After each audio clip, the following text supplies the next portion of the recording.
Chris Given Wilson. Where does one begin introducing such a titan of medieval academia?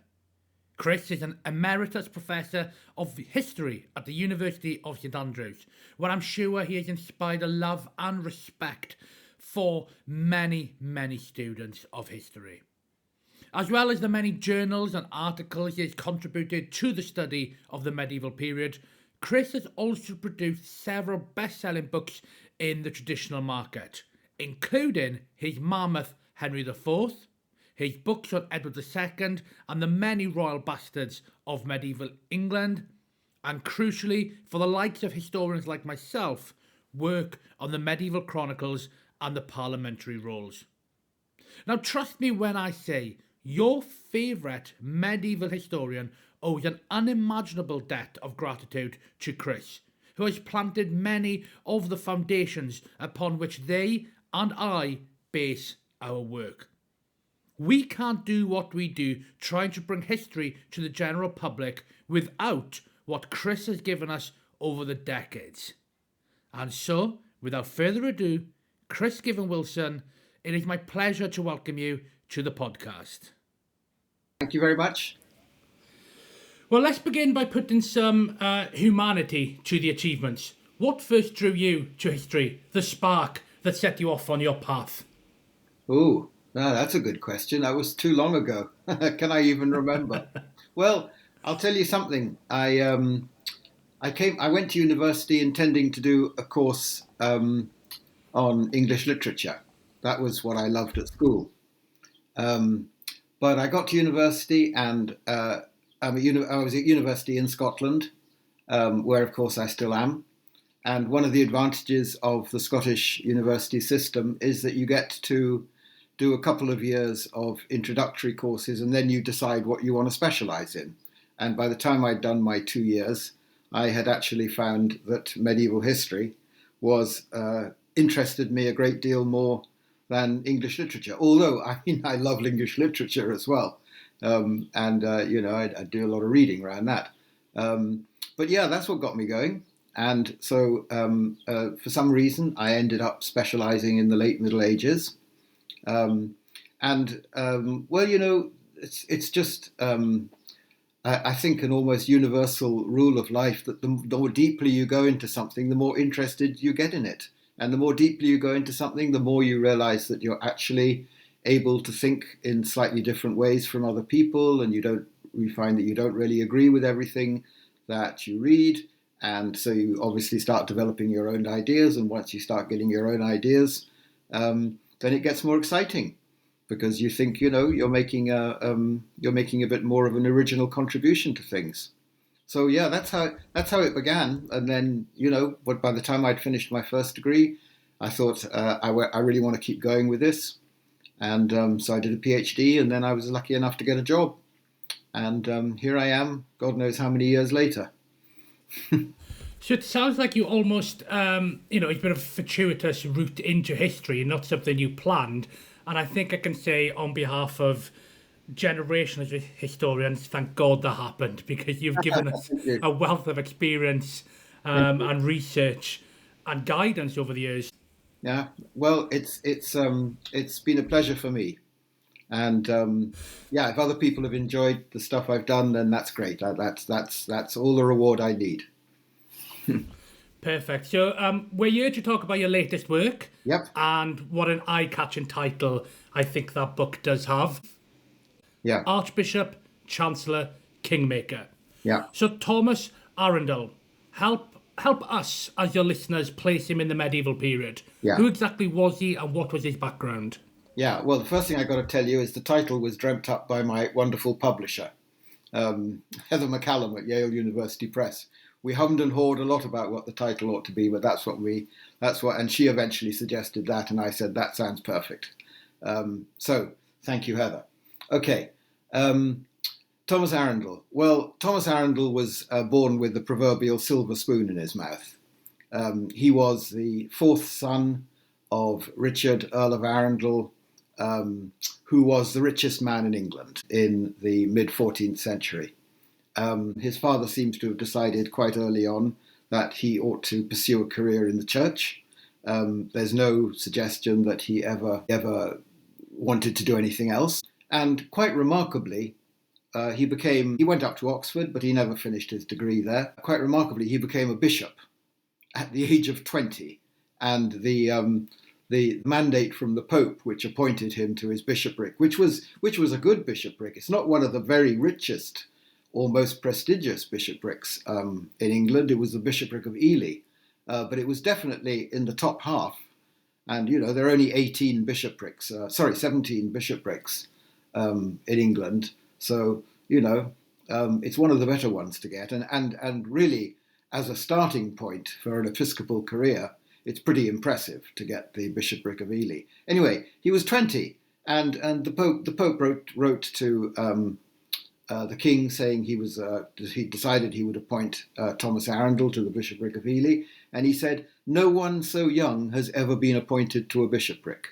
And I'm not sure if that is absolutely strictly true, but broadly it is true. It was extraordinarily young, and it was actually below the canonical age. I think I'm right in saying that you were meant to be 30 before you became a bishop.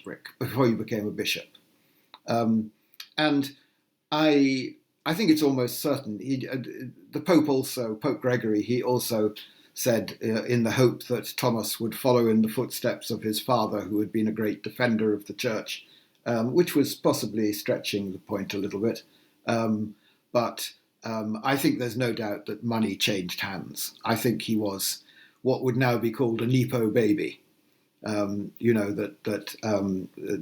king, the Earl had passed a certain amount of money, probably, given how rich he was, probably a considerable amount of money to the Pope in order to launch his son on his career. So he's the son of the Earl of Arundel. He's a blue blood. He's aristocratic. Nepo baby, I think, is a very good description for this person. He's well learned. He's well connected as a young man. But he is he's not unique in this, but he is one of the many people who falls foul of a certain Richard II, isn't he? Yeah. Well, I think there's one thing you have to say about Arundel. He is innately political. I suspect that, especially with his birth and his connections and his wealth, and he was always wealthy throughout his life, that's quite obvious. He inherited a lot from his father, and of course, he became an archbishop, and Archbishop of York, and then Archbishop of Canterbury. These were rich bishoprics. But I think there's no doubt that Arundel was always going to get involved in politics because he was innately political. And his brother, Richard, Earl of Arundel, who we'll probably come on to and say a bit more about in a minute, was also innately political. And Richard II in the 1380s, he made a lot of missteps, and he had a group of rather unpopular favourites around him who didn't really seem to be doing very much apart from feathering their own nests. And this led to opposition from a group of earls, in the same way that the earls had got together when Edward II was not proving a very capable or popular king, and they challenged the king.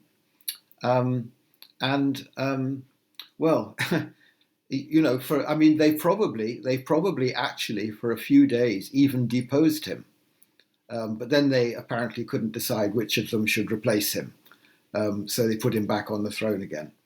But it was a nasty business. These are the group of opponents of the king, who are usually known as the Lords Appellant, because they launched an appeal of treason against the king's favourites. And Arundel was deeply implicated in that, and his brother, the Earl of Arundel, was even more deeply implicated in that. That was going to come back. That was going to haunt them. Richard never forgot that. Richard never forgot the humiliation of the opposition. And it's interesting, if you look at the way Arundel, Bishop Arundel, my man, if you look at the way he is portrayed in the chronicles of Richard II's reign, they portray him as a defender of the traditional liberties of English political society. So he was portrayed certainly as a man of principle, a man who stood up to the king because the king was behaving in a quasi-tyrannical way. Even in the mid-1380s, there were people who thought that. Yeah, so I mean, people always say that the Tudor period gets all of the shine, all of the glory. As an historian of the end of the 15th century, I often consider the 15th century to be this remarkable period that deserves more interest and more attention. But quite frankly, it's the end of the 14th century. I think is the period where everything is taking place, all sorts of conniving, conspiracies, political revolutions. I think it is really interesting part of our history, and of course, your book centers Arundel at the heart of that. You've mentioned his brother; he gets executed. Of course, Yep. the Lords Appellant, they get tracked down. Your man, Bishop Arundel, he is forced to flee the kingdom. He goes into exile to Florence. He is actually convicted of treason in what is often called Richard II's Revenge Parliament of September 1397. And this is the same Parliament which condemns his brother, Richard Earl of Arundel, to death for his opposition to the king. So Arundel could have ended his life on the scaffold, like his brother, but there was no tradition, or at least there was no experience in England of executing bishops or archbishops. So he was lucky; he got sent into exile instead. Yes, so he's got this remarkable political career. He's young. He's a Nepo baby. He's risen high already, but he's earned the enmity of his king. But this is a world in flux. 1399 brings a revolution when his friend, his colleague, Henry Bolingbroke, of course, launches his invasion, deposes Richard II, and becomes King of England. What part does Thomas Arundel play in the Lancastrian rise? Why do you consider him to be, in many respects, a kingmaker? Oh, because I really rather doubt that without Arundel's support, partly because of the strength of Arundel's character, and partly because he brings with him the sanction of the church and the sanction of God for the deposition of Richard II. I rather doubt that without that kind of support, Henry of Bolingbroke would have been able to succeed in his revolution. He brought what you might call divine sanction. And that was actually a point he was keen to emphasise. He brought divine sanction to the deposition of Richard II. I think if Arundel had opposed Bolingbroke, Bolingbroke was the man who was in charge. I'm not trying to deny that, but I think that if Arundel had opposed Bolingbroke, or if there had been a strong Archbishop of Canterbury in England who had said to Bolingbroke, "You can't do this," or whatever, I think it would have been much more difficult for him to depose Richard and become king. But Arundel clearly was absolutely. I mean, they invaded England together. They landed together. They got together in Paris. They'd both been exiled. They landed together. Having taken ship from across the Channel, and the two of them were joint commanders, in effect, of the army which goes around England. But it's a bloodless campaign because Richard II by this time is so unpopular, and he's been very foolish and gone off to Ireland, and Richard II is so unpopular that there's virtually no one who's prepared to. There are just a few who tried to stand up for him in 1399, but it's a virtually bloodless revolution. And of course, they capture the king. But there's plenty of duplicity and perjury involved in what they do. They don't admit that they're out to depose Richard II until they've got him safely tucked away in the Tower, because that would have been something which people would have rather raised their eyebrows about. Yeah, I mean, there's obviously an element of self-interest behind Arundel's decision. I mean, look, You're a master of using primary sources, and you use them very well in this book.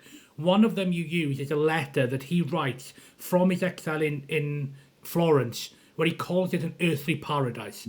And I think he could have just stayed there, but he doesn't. He decides to come back to England, and I think take his revenge. I mean, you cover his original sermon at Westminster, where he sets out Henry's claim and he highlights Richard II's shortcomings. I think he infers that Richard II is like a child, and now the men are here to rule England. This must have been a great opportunity for him to look Richard in the eye, call him a tyrant, call him the falsest of men. It must have been a personally pleasing moment for Arundel. Oh, I think it was. I think he felt very deeply. I mean, he claimed, and it may be true, and we can't prove it at this distance. He claimed that when Richard had sent him into exile, Richard had said to him, "Don't worry, I'll recall you soon, and while you're away, I promise I'm not going to appoint anyone as Archbishop of Canterbury in your place." And literally almost the next day, he is writing to the Pope saying, "I want you to appoint a new Archbishop of Canterbury." And Arundel is clearly furious about this, and there's no doubt that there is a distinct, a significant degree of personal revenge that he wants to exact on Richard II. And you're quite right. He consults him. There is that speech given in one of the chronicles of the time, which says precisely, "You are a beautiful man, but you are the falsest of men." He regales him for several minutes with all his, how he had ignored the advice of the nobles, how he had killed some of them and seized their lands and whatever. And in the end, Henry Bolingbroke has to turn to Arundel and say, "That's enough." You get the sense that he could have gone on, telling Richard exactly what he thought of him. But the interesting thing is, this is not the first time he's told Richard what he thinks of him. He's done it twice before. When he was a man who, when Richard was king, was quite prepared to speak truth to power. But in 1399, he wasn't speaking truth to power. He was speaking truth to impotence. Anyway, yeah, Henry IV had to stop him from going on anymore. You have as beautiful a turn of phrase as Arundel himself, I'll say that. So, of course, you've already pointed out that he is something of a kingmaker, and Henry Bolingbroke perhaps does not become king without him at his side. He remains incredibly pivotal to the Lancastrian regime, and you actually write that Henry IV, Arundel is Henry IV's comrade in arms, his principal and indispensable advisor, his spokesman, henchman, cheerleader, and of course kingmaker. Yeah. Do you think this Lancastrian project, which has usurped, the rightful line in many ways, do you think the Lancastrian project survives without Arundel being at Henry's side? Well, that's a difficult question. It may have survived because Henry Bolingbroke had his faults, but one thing he was very good at was military. He was a very good soldier.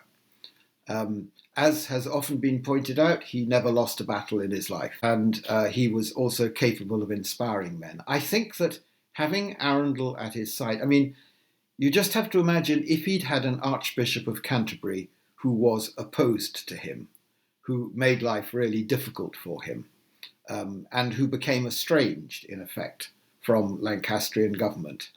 I think it would have been quite difficult for Henry to survive, but he might have. But Arundel was a tremendous support to him. And I do actually, at one point in the book, describe England during Henry IV's reign as almost like a diarchy. In other words, two people ruling, And although I wouldn't for a moment deny that Henry IV is always the man in charge, he is. And he's a strong character, Henry IV. I mean, I wrote about him as well, as I'm sure you know. He's a strong character and a very capable character, is Henry IV. But it was immensely helpful for him that Arundel remained a supporter of his throughout the reign. Whenever Henry IV was challenged, Arundel was with him. Do you think it's fair to say that Arundel helped clear the path for the later Tudor church chancellors that rose to power? Morton, Warham, Wolsey. Do you think, our man Arundel is the prototype for what? Well, in a sense, you can say that he is. One of the interesting things is if you study Tudor history, for example, you get used to the idea of archbishops of Canterbury or sometimes archbishops of York also for long periods being chancellors of England. In other words, you get used to the idea of someone like, for example, Cardinal Wolsey, or like John Morton or William Warham. These are the early Tudor archbishops and chancellors. You get used to the idea that one man is both head of the church and head of the state, that there is one great, in effect, prime minister under the king, or first minister under the king. But this is actually extremely unusual in the Middle Ages. And Arundel is the first man for 200 years who has been both head of the church as Archbishop of Canterbury and Chancellor of England simultaneously, which he was for something like 5 or 6 years. In that sense, he is the prototype for the sort of universal minister that we more commonly associate with a later period. He served as Chancellor 5 times in total. Yes. You may or may not know this. Is that a record? Do you know? It's not the norm, is it? No, it's definitely not the norm. It was not unusual for men to serve for about 2 or 3 years as Chancellor, and sometimes for longer than that. I think that we have to conclude that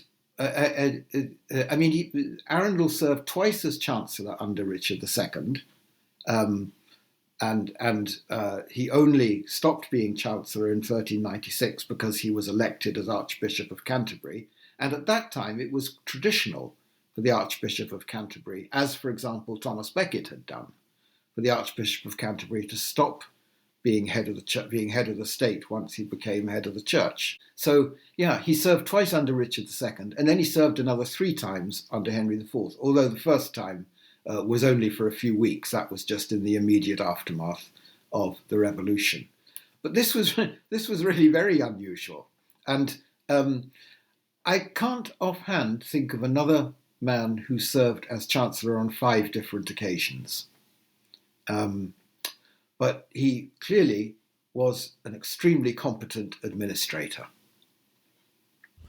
Now, we as historical biographers, we should try and remain a partial observer and not try to eulogise our subject without looking at their flaws. Arundel, it's fair to say, he wasn't popular, was he? He was often criticised for being too worldly, reactionary. I've written my own book, or my biography, on the Beauforts. So I know Cardinal Henry Beaufort, Arundel's nemesis in many ways, quite well. And he also incurred a lot of the same criticisms. Yeah. You've already touched on this with Arundel being quite soldierly, but he was no shrinking violet. He was happy to threaten violence if the situation called for it and to stand up for himself. Yeah. Well, he was born into the aristocracy.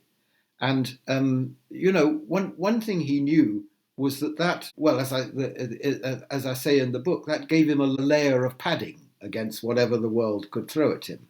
He did have a certain protective aura around him, if you want, from coming from, such a famous and wealthy and powerful family. But he made himself unpopular. A lot of the unpopularity came from a lot of the criticism of Arundel came really from 2 directions.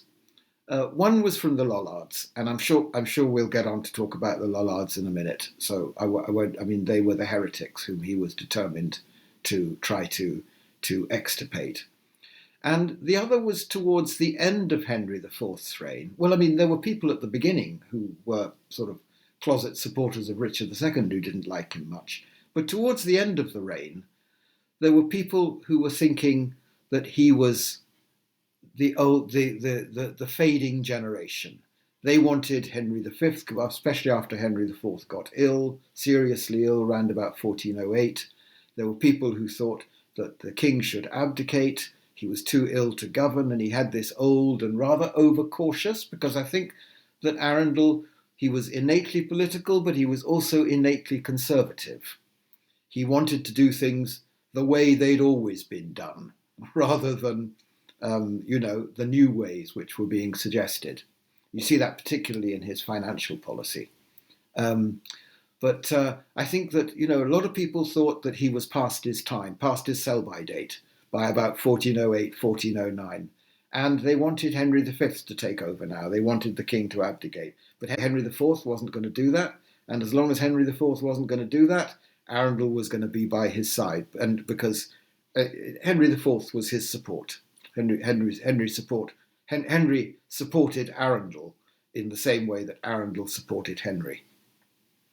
Yeah, it was very interesting for me to read your book because, again, when I wrote my own book on the Beauforts, it very much was from their vantage point, and they were, to borrow an American term, they were the Young Turks. They were. Henry Beaufort, Thomas Beaufort, and their nephew, who was closer in age to them than their father, Prince Henry, the future Henry V, and they were really butting heads with Arundel. Yeah. So it's been interesting for me to read your book and see things from the other perspective of Arundel trying to keep his grip on government, trying to retain stability in using the only methods that he knew how. And of course, Henry IV does fall ill, but he keeps on rallying to ever prevent him from truly getting deposed. But my God, what a tense period it is in England around 1406, 1407 till the end of the reign, 1413. Two sides, the old versus the new, squabbling for control of power. I find it ironic that this would, of course, happen to Henry Beaufort himself later on in his life. Hi, Nathen here. Please forgive my interruption, but I just wanted to let you know that here at Aspects of History, we produce a digital magazine featuring articles, interviews, short stories, and book reviews featuring the brightest and best historians and storytellers. Authors featured have included Lucy Worsley, Ben McIntyre, Andrew Roberts, and plenty more.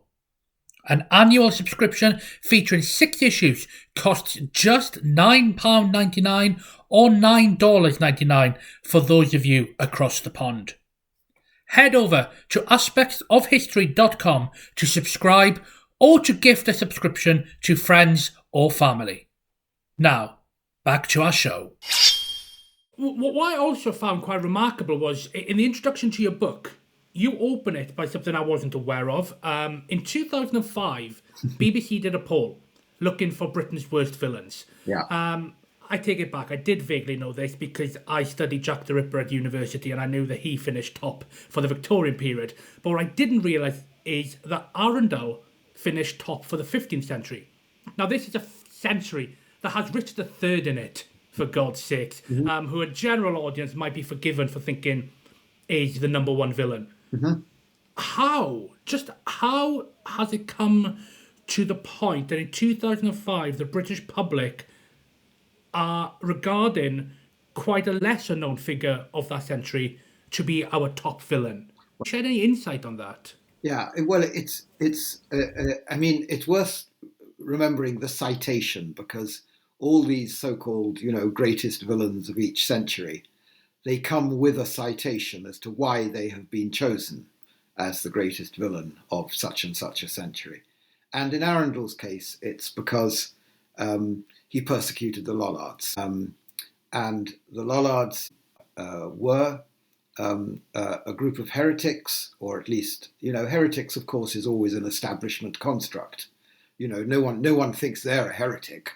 It's always other people who call them heretics. It's a bit like pirates. No one calls themselves a pirate. Everyone calls other people pirates. So they are they believe cornerstones of the Protestant Reformation, such as translating the Bible into English, such as eventually lay priesthood, and doctrinal matters such as the transubstantiation of the host, the so-called miracle of the Eucharist at the Catholic Mass, and Arundel's job was to protect and defend the integrity of the Catholic Church, and that was absolutely what an Archbishop of Canterbury was meant to do. But I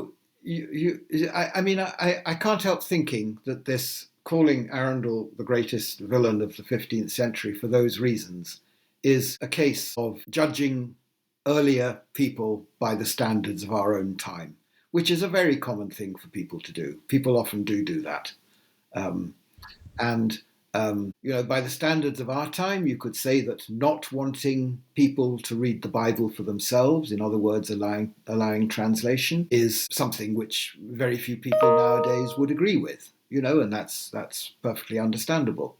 But you do have to put yourself back into the shoes of people in the 15th century, and it's very different. And you have to put yourself into the shoes of a man whose primary task is the defence of the Catholic faith in England, which is what Arundel sees his primary task as. And then we're going to get on to burning Lollards, aren't we? And of course, this is something that is very often held against Arundel as well. And of course, this is really why those early Protestants, such as John Fox and John Bale and Thomas Cranmer, the first Protestant Archbishop of Canterbury, and they absolutely hated Arundel because they believed that he was the man who was responsible for introducing the burning of heretics to England. As I argue in my book, this is simply not true. Heretics had been burned in England before. They hadn't been burned for quite a long time, but that is because England had had no homegrown heresy for a very long time.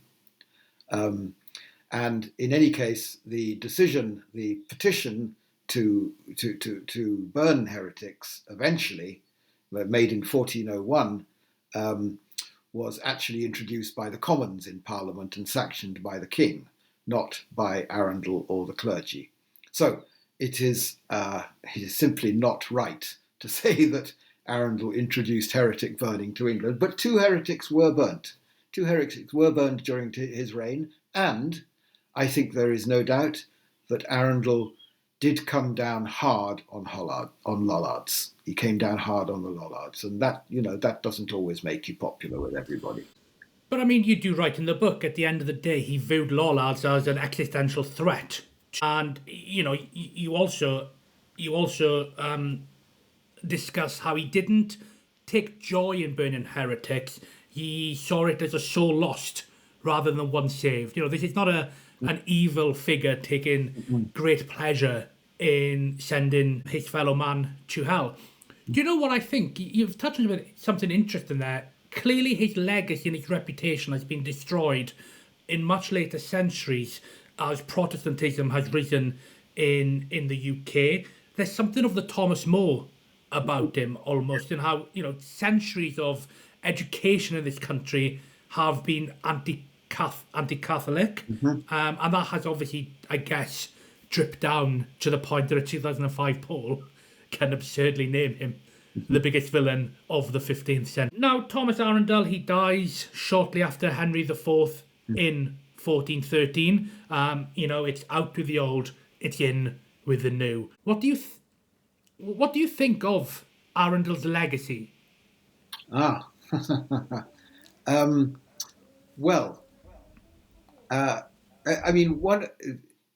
Okay, you can look at this different ways. Of course, by the time he dies, he's been out of power for 11 months because Henry V doesn't want anything to do with this old man who's been, a thorn in his side for the last few years.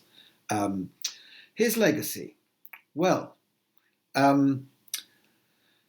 he undoubtedly hardened the English Church's reaction to Lollardy. I mean, if you look at what his predecessor, William Courtenay, who was the first Archbishop of Canterbury to have to deal with Lollardy, he was pretty hard on the Lollards as well, although none were burnt during his archiepiscopacy. He certainly, and he also eliminated. I mean, one of the interesting things about Lollardy is that it is not one of those heresies which grows out of sort of popular dislike for the church, like some heresies in the Middle Ages. Although there's no doubt that popular scepticism about the church and its exceptional wealth and so forth do strengthen and increase the numbers of the Lollards. But Lollardy begins as an academic heresy. And of course, the progenitor of Lollardy is John Wycliffe, the great Oxford logician. And therefore, one of Arundel's most cherished desires was to eliminate free-thinking, heretical thinking at Oxford. And that he achieves by the end of his reign. It doesn't make him popular. In 1410, 1411, doesn't make him popular, but he does basically bring Lollardy back to orthodoxy. And by the time Henry V comes to the throne, Lollardy has effectively disappeared from Oxford. Now Arundel, would have thought that one of his greatest legacies, to have eliminated the academic roots of Lollardy. But I mean, the other thing is, he had maintained the Lancastrian dynasty, and he had, during his second chancellorship of Henry IV's reign, between 1407 and 1410, he had restored the finances of the Lancastrian dynasty. And that was a pretty remarkable achievement, because for the first 6 years of the reign, Henry IV's finances were absolutely chaotic. And it made life very difficult for the king, because he spent his whole time begging for money from people. And of course, Henry V was able to take those finances and write himself into immortality. So perhaps there should be a little salute from Henry V to the man that he tried so long to get out of power. Yes, I don't think Henry V was ever inclined to salute Thomas Arundel. But anyway, there you go. So, Chris, here's a general one to end, to bring us to an end of an engrossing chat. How do we know what we know? And what I mean by that is, you are, in many ways, you're the father of the Parliamentary Rolls Project, for example, which a whole generation of historians, again, thank you for. Can you just talk us through some of the sources you use to build up a picture of your book? Because we do get a lot of students who listen to this podcast. Yeah. Well, if you're ever going to study a medieval bishop, the primary indispensable source is the bishop's register. Arundel's register, which I spent a lot of time going through in Lambeth Palace Library, is absolutely enormous. It consists of 2 volumes. One of them has 550 or so folios, which means about 1,100 pages. And the other one has about 200 folios. So in total, it's about 1,500 sides. Large, quite large thing, bigger than your average book size nowadays, with often very small writing. This took a long time. So, but I mean, you absolutely have to read your bishop's register if you want to know what your bishop is doing. And a lot of it is pretty tedious. A lot of it is just endless records of people being given, a rectory here, a vicarage there, and whatever. But every now and then you find absolute gems in these things, and you find little things which just open up insights into your bishops. Okay, so you got to get to know your bishop's register. And apart from that, well, we have some fabulous chronicles, or at least one fabulous chronicle in particular, written by the St Albans monk Thomas Walsingham for Henry IV's reign, and he has a great deal to say about Arundel. And very often he reproduces outbursts of speech, actual recorded speech by Arundel, and those are very interesting for giving us an indication of his character. And then, as you say, there are the parliamentary rolls, and he features the whole time in those because he very often acts as King Henry IV's spokesman in Parliament. And then there are just all the standard government sources, the close rolls, the patent rolls. I'm sure you know these things well yourself. I'm sure you use them for the Beauforts and whatever. And you just have to work your way through them. But it's fine. I'm retired. I can do it. You know. Thomas Walsingham has a lot to say about everybody. I think it's Thomas fair Walsingham, to say. yeah, but I mean, it's very interesting. I mean, one of the things about Arundel is he was clearly a very powerful orator, you know, and there was, I think I'm right in saying that there was a sort of emotional power to his oratory, and people liked to reproduce. They remembered what Arundel had said, and of course we can't always believe that they recorded every word exactly as spoken. But, you know, some memorable phrases come down from the recorded speech of Arundel. So, I mean, I used very much the standard sources, you know, the standard sources that you use to write the history of this period from. Yeah. I've always said I have a good friend and historian, Matthew Lewis, who looks at things from a more of a Ricardian viewpoint when it comes to Richard III and the Princes in the Tower. Yeah. I look at things from the Tudor aspect, and you can give us the same source and we can come to different conclusions based off the same source. And I always find that very fascinating and always worthy of historical studies when you look at different characters, when you put yourself into their viewpoint, how a source can change in your mind. You know, I always find that quite. I think Nathen, it often comes from reading sources in conjunction with each other. Because if you read one particular source, just one source about some particular incident or whatever, then you will get a particular impression. But if you read it in conjunction with a couple of other things, you realize there's a different slant to it. And so, yeah, I mean, basically what I suppose I'm saying is you have to try to be pretty comprehensive in going through the sources which might say something about what you say and comparing them all the time. Yeah, I always feel the more time that we dedicate to this craft, the more we just keep on accumulating source upon source. It never ends, does it? Yeah. And, you know, I mean, I also obviously spent some time in the National Archives and the British Library, you know, looking up original stuff. I didn't find an enormous amount there. I found some stuff. There was some quite useful stuff. I found much more, for example, when I was writing about Henry IV in the National Archives, in, you know, original unprinted sources than I did for Thomas Arundel. Most of the Arundel stuff that was new was in his register. Well, even so, Chris, I can say that Archbishop, Chancellor, Kingmaker is a triumph. I should be no surprise considering the author. I found the book scholarly, authoritative, nuanced, dripping in detail, but still readable and illuminating. That's not as easy to achieve as it sounds, and very few can do it and have done it as well as you. Now, listener, if you are looking for a wider perspective to the early 15th century, for a completely different perspective and vantage point than Richard II or Henry IV, I can firmly recommend this book. As you wrote, Chris, Arundel was a voice of reason in a fractious world. How we need more of his ilk today. Oh, you're not joking. Chris Given-Wilson, thank you very much for a great chat. Thank you very much. Okay, thank you for asking me. Bye.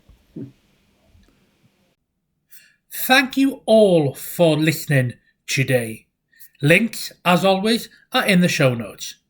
Please share the podcast with friends and family, and if you do want to get in touch with us, please do so through our website at aspectsofhistory.com.